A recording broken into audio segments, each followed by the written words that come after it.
Hello, and welcome back to Baby Elias's stories. We now return to Feet of Clay by Terry Pratchett. Part 8. In Vimes's squalid office, Captain Carrot stared at a piece of paper.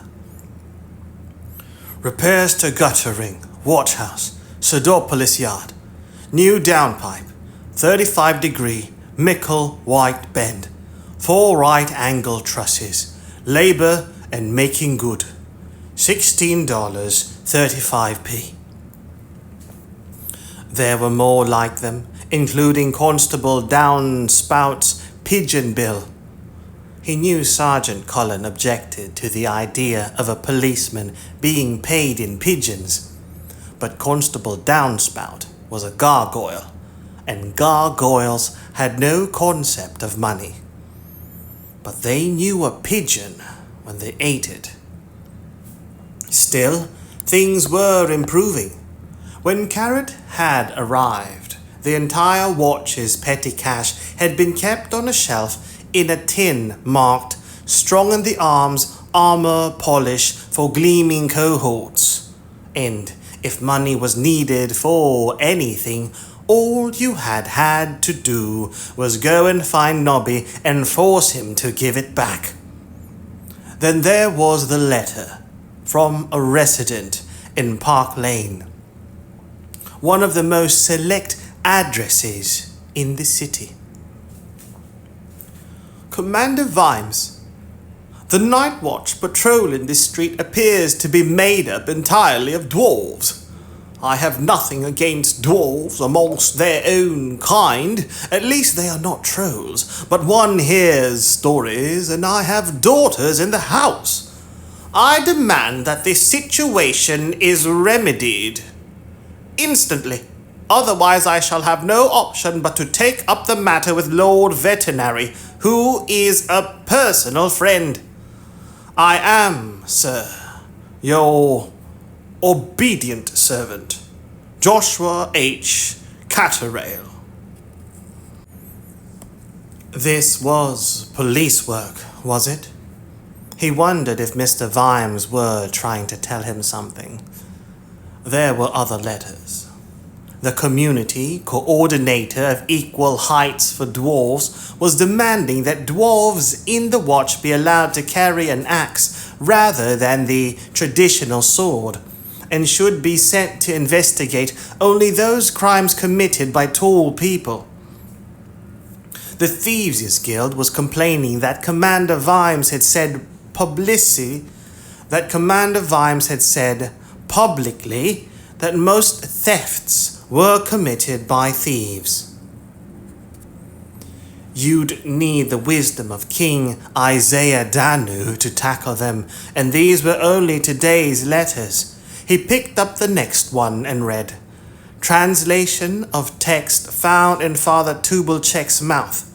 YSV. YSV. Carrot dutifully read the translation. In his mouth. Someone tried to put words in his mouth, said Carrot to the silent room. He shivered, but not because of the cold that came from fear. Vimes's office was always cold. Vimes was an outdoors person. Fog was dancing in the open window, little fingers of it drifting in the light. The next paper down the heap was a copy of Cheery's iconograph. Carrot stared at the 2 blurred red eyes. Captain Carrot? He half turned his head, but kept looking at the picture. Yes, Fred. We've got the murderer. We've got him. Is he a golem? How did you know that? The tincture of night began to suffuse the soup of the afternoon. Lord Vetinari considered the sentence and found it good. He liked tincture particularly. Tincture, tincture. Tincture. Tincture, a medicine made by dissolving a drug in alcohol. A slight trace of something. Solution or trace. Tincture. Suffuse, gradually spread through or over. Permeate. The tincture of night began to suffuse the soup of the afternoon. Lord Vetinari considered the sentence and found it good. He liked tincture particularly. Tincture. Tincture. It was a distinguished word, and pleasantly countered by the flatness of soup. The soup of the afternoon. Yes, in which may well be found the croutons of tea time. He was aware that he was a little light-headed. He'd never have thought a sentence like that in a normal frame of mind. In the fog outside the window, just visible by the candlelight, he saw the crouching shape of Constable Downspout. A gargoyle, eh? He'd wondered why the watch was intended. He wondered why the watch was indented for 5 pigeons a week on its wages bill. A gargoyle in the watch, whose job it was to watch. That would be Captain Carrot's idea. Lord Vetinari got up carefully from the bed and closed the shutters. He walked slowly to his writing table, pulled his journal out of its drawer, then tugged out a wad of manuscript and unstoppered the ink bottle. Bloop! Now then, where had he got to? Chapter 8, he read unsteadily. The rights of man. Ah, yes. Concerning the truth, he wrote, that which may be spoken as events dictate, but should be heard on every occasion. He wondered how he could work soup of the afternoon into the treatise, or at least tincture of night. Treatise, a written work dealing formally and systematically with the subject. Treatise. Concerning truth, he wrote, that which may be spoken as events dictate, but should be heard on every occasion. He wondered how he could work soup of the afternoon into the treatise, or at least tincture of night. The pen scratched across the paper. Unheeded on the floor lay the tray that had contained a bowl of nourishing gruel, concerning which he had resolved to have strong words with the cook when he felt better. It had been tasted by 3 tasters, including Sergeant Detritus, who was unlikely to be poisoned by anything that worked on humans, or even by most things that worked on trolls, but probably by most things that worked on trolls. The door was locked. Occasionally he could hear the reassuring creak of detritus on his rounds. Outside the window the fog condensed on Constable Downspout. Vetinari dipped the pen in the ink and started a new page. Every so often he consulted the leather-bound journal, licking his fingers delicately to turn the thin pages. Tendrils of fog slipped in around the shutters and brushed against the wall until they were frightened away by the candlelight. Vimes pounded through the fog after the fleeing figure. It wasn't quite so fast as him, despite the twinges in his legs, and 1 or 2 warning stabs from his left knee. But whenever he came close to it, some muffled pedestrian got in the way or a cart pulled out of a cross street.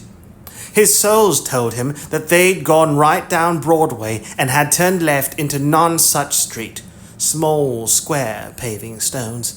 The fog was even thicker here, trapped between the trees of the park. But Vimes was triumphant. You've missed your turning if you're heading for the shades, my lad. There's only the Ankh Bridge now, and there'll be a guard on that. His feet told him something else. They said, wet leaves, that's none such straight in the autumn. Small square paving stones with occasional treacherous drifts of wet leaves. They said it too late. Vimes landed on his chin in the gutter, staggered upright, fell over again as the rest of the universe spun past, got up, tottered a few steps in the wrong direction, fell over again and decided to accept the majority vote for a while. Dorfel was standing quietly in the station office, heavy arms folded across its chest. In front of the golem was the crossbow belonging to Sergeant Detritus, which had been converted from an ancient siege weapon. It fired a 6-foot-long iron arrow. Nobby sat behind it, his figure on the trigger. "Put it away, Nobby! You can't fire that in here," said Carrot. "You know we never find where the arrows stop." "We wrestled a confession out of it," said Sergeant Cullen, hopping up and down. "It kept on admitting it, but we got it to confess in the end. And we've got these other crimes we'd like taken into consideration." Dwarf held up its slate. "I am guilty." Something fell out of its hand. It was short and white, a piece of matchstick by the look of it. Carrot picked it up and stared at it. Then he looked at the list Colin had drawn up. It was quite long and consisted of every unsolved crime in the city for the past couple of months. "It's confessed to all these?" "Not yet," said Nobby. "We haven't read 'em all out yet," said Cullen. Dorfel wrote, "I did everything." "Hey," said Colin, "Mr. Vimes is going to be really pleased with us." Carrot walked up to the golem. There was a faint orange glow in its eyes. "Did you kill Father Tubelcheck?" he said. "Yes." "See?" said Sergeant Cullen. "You can't argue with that." "Why did you do it?" said Carrot. No reply. "And Mr. Hopkinson at the Bread Museum?" "Yes." "You beat him to death with an iron bar?" said Carrot. "Yes." "Hang on," said Colin. "I thought you said he was—" "Leave it, Fred," said Carrot. "Why did you kill the old man, Dorfel?" No reply.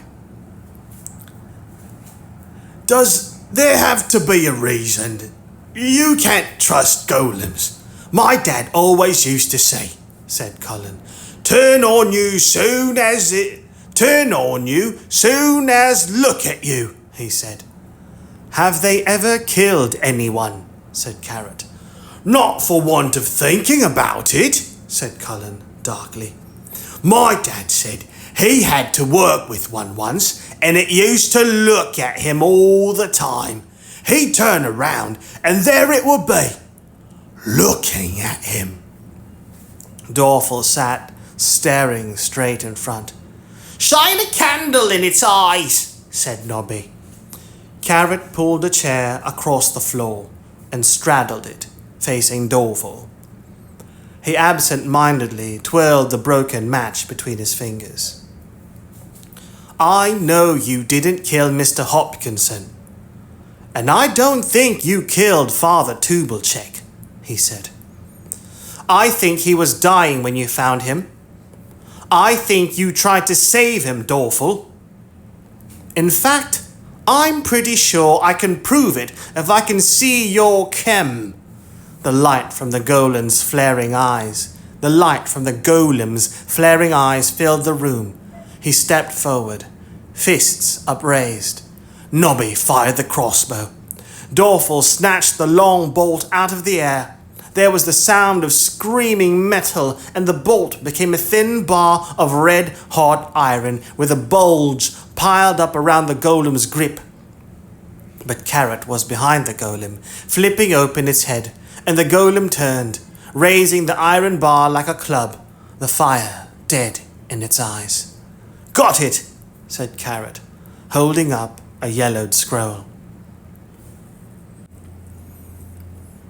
At the end of none such street was a gibbet, where wrongdoers, or at least people found guilty of wrongdoing, had been hung to twist gently in the wind as examples of just retribution and, as the elements took their toll, basic anatomy as well.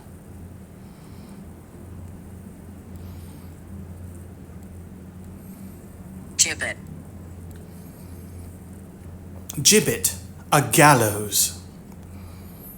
Once, parties of children were brought there by their parents to learn by dreadful example of the snares and perils that await the criminal, the outlaw, and those who happen to be in the wrong place at the wrong time, and they would see the terrible wreckage creaking on its chain and listen to the stern imprecations, and then usually, this being Ankh-Morpork, would say, "Wow! Brilliant!" and use the corpse as a swing. Imprecations. Imprecation, a spoken curse, swear word. These days the city had more private and efficient ways of dealing with those it found surplus to requirements, but for the sake of tradition, the gibbet's incumbent was a quite realistic wooden body. The occasional stupid raven would have a peck at the eyeballs even now, and end up with a much shorter beak. Vimes tottered up to it, fighting for breath. The quarry could have gone anywhere by now. Such daylight as had been filtering through the fog had given up. Vimes stood beside the gibbet, which creaked. It had been built to creak. What's the good of a public display of retribution, it had been argued, if it didn't creak ominously? In richer times, an elderly man had been employed to operate the creak by means of a length of string, but now there was a clockwork mechanism that needed to be wound up only once a month. Condensation dripped off the artificial corpse. "Blow this for a lark," muttered Vimes, and tried to head back the way he came. After 10 seconds of blundering, he tripped over something. It was a wooden corpse, hurled into the gutter. When he got back to the gibbet, the empty chain was swinging gently, jingling in the fog. Sergeant Cullen tapped the golem's chest. It went donk. "Like a flower pot," said Nobby. "How can they move around when they're like a pot, eh? They ought to keep cracking all the time." "They're daft too," said Colin. "I heard there was one over in Quirm who was made to dig a trench and they forgot about it, and they only remembered it when there was all this water, 'cause it had dug all the way to the river." Carrot unrolled the chem on the table and laid beside it the paper that had been put in Father Tubelcheck's mouth. "It's dead, is it?" said Sergeant Cullen. "It's harmless," said Carrot, looking from one piece of paper to the other. "Right, I've got a sledgehammer round the back somewhere. I'll just..." "No," said Carrot. "You saw the way it was acting." I don't think it could actually have hit me. I think it just wanted to scare us." "It worked? Look at these, Fred." Sergeant Cullen glanced at the desk. "Foreign writing," he said, in a voice which suggested that it was nothing like as good as decent home writing, and probably smelled of garlic. "Anything strike you about them?" Well, they looks the same, said Sergeant Cullen, conceded. Well, they looks the same, Sergeant Cullen conceded. This yellowing one is Dorful's chem. The other one is Father Tubelcheck, said Carrot. Letter for letter the same. Why's that? I think Dorful wrote these words and put them in old Tubelcheck's mouth after the poor man died, said Carrot slowly, still looking from one piece of paper to the other. Ugh! Yuck! Said Nobby. That's mucky, that is. No, you don't understand, said Carrot. I mean, he wrote them because they were the only ones he knew that worked. Worked how? Well, you know the kiss of life, said Carrot. I mean, first aid. I know you know, Nobby. You came with me when they had that course at the YMPA. I only went 'cause you said you got a free cup of tea and a biscuit, said Nobby sulkily. Anyway, the dummy ran away when it was my turn. It's the same with life-saving too, said Carrot. We want people to breathe, so we try to make sure they've got some air in them. They all turned to look at the golem. But golems don't breathe, said Cullen. No, a golem knows only one thing that keeps you alive, said Carrot. It's the words in your head. They all turned back to look at the words. They all turned to look at the statue that was Dorful. It's gone all cold in here, Nobby quavered. I definitely felt an aura flickering in the air just then. It was like someone... What's going on? Said Vimes, shaking the damp off his cloak. Opening the door, said Nobby. It was 10 minutes later. Sergeant Cullen and Nobby had gone off duty to everyone's relief. Cullen in particular had great difficulty with the idea that you went on investigating after someone had confessed. It outraged his training and experience. You got a confession, and there it ended. You didn't go around disbelieving people. You disbelieved people only when they said they were innocent. Only guilty people were trustworthy. Anything else struck at the whole basis of policing. White clay, said Carrot. It was white clay we found, and practically unbaked. Dorfles made of dark terracotta and rock hard. The last thing the old priest saw was a golem, said Vimes. Dorful, I'm sure, said Carrot. But that's not the same as saying Dorful was the murderer. I think he turned up as the man was dying. That's all. Oh? Why? I'm not sure yet. But I've seen Dorful around. He's always seemed a very gentle person. It works in a slaughterhouse. Maybe that's not a bad place for a gentle person to work, sir, said Carrot. Anyway, I've checked up all the records I can find, and I don't think a golem has ever attacked anyone or committed any kind of crime. Oh, come on, said Vimes. Everyone knows. He stopped as his cynical ears heard his incredulous voice. Incredulous. Incredulous of a person or their manner, unwilling or unable to believe something. Incredulous, disbelieving. Oh, come on, said Vimes. Everyone knows. He stopped as his cynical ears heard his incredulous voice. What? Never? Oh, people are always saying that they know someone who had a friend whose grandfather heard of one killing someone, and that's about as real as it gets, sir. Golems aren't allowed to hurt people. It's in their words. They give me the willies, I know that, said Vimes. They give everyone the willies, sir.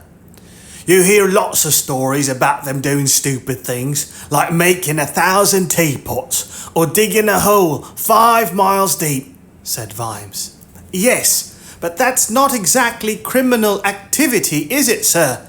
That's just ordinary rebellion. What do you mean, rebellion?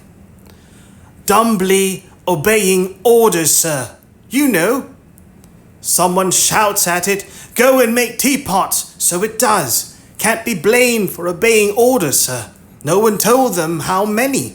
No one wants them to think, so they get their own back by not thinking. They rebel by working? It's just a thought, sir. It'd make more sense to a golem, I expect. Automatically, they turned again to look at the silent shape of the golem. Can it hear us? Said Vimes. I don't think so, sir. This business with the words. I think they think a dead human is just someone who's lost his chem. I don't think they understand how we work, sir. Them and me both, Captain. Vimes stared at the hollow eyes. The top of Dorful's head was still open, so that light shone down through the sockets. Vimes had seen many horrible things on the street, but the silent golem was somehow worse. You could too easily imagine the eyes flaring and the thing standing up and striding forward, fists flailing like sledgehammers. It was more than just his imagination. It seemed to be built into the things, a potentiality, biding its time. That's why we all hate them, he thought. Those expressionless eyes watch us, those big faces turn to follow us, and doesn't it just look as if they're making notes and taking names? If you heard that one had bashed in someone's head over in Quirm or somewhere, wouldn't you just love to believe it? A voice inside, a voice which generally came to him only in the quiet hours of the night or, in the old days, halfway down a whiskey bottle, added, Given how we use them, maybe we're scared because we know we deserve it. No, there's nothing behind those eyes. There's just clay and magic words. Vimes shrugged. I chased the golem earlier, he said. It was standing on the brass bridge, damn thing. Look, we've got a confession and the eyeball evidence. If you can't come up with anything better than a feeling, then we'll have to... To what, sir? Said Carrot. There isn't anything more we could do to him. He's dead now. Inanimate, you mean? Yes, sir, if you want to put it that way. If Dorful didn't kill the old men, who did? Don't know, sir, but I think Dorful does. Maybe he was following the murderer. Could it have been ordered to protect someone? Maybe, sir, or he decided to. You'll be telling me it's got emotions next. Where's Angua gone? She thought she'd check a few things, sir, said Carrot. I was puzzled about this, sir. It was in his hand. He held the object up. A piece of matchstick? Golems don't smoke and they don't use fire, sir. It's just odd that he should have the thing, sir. Oh, said Vimes sarcastically. A clue.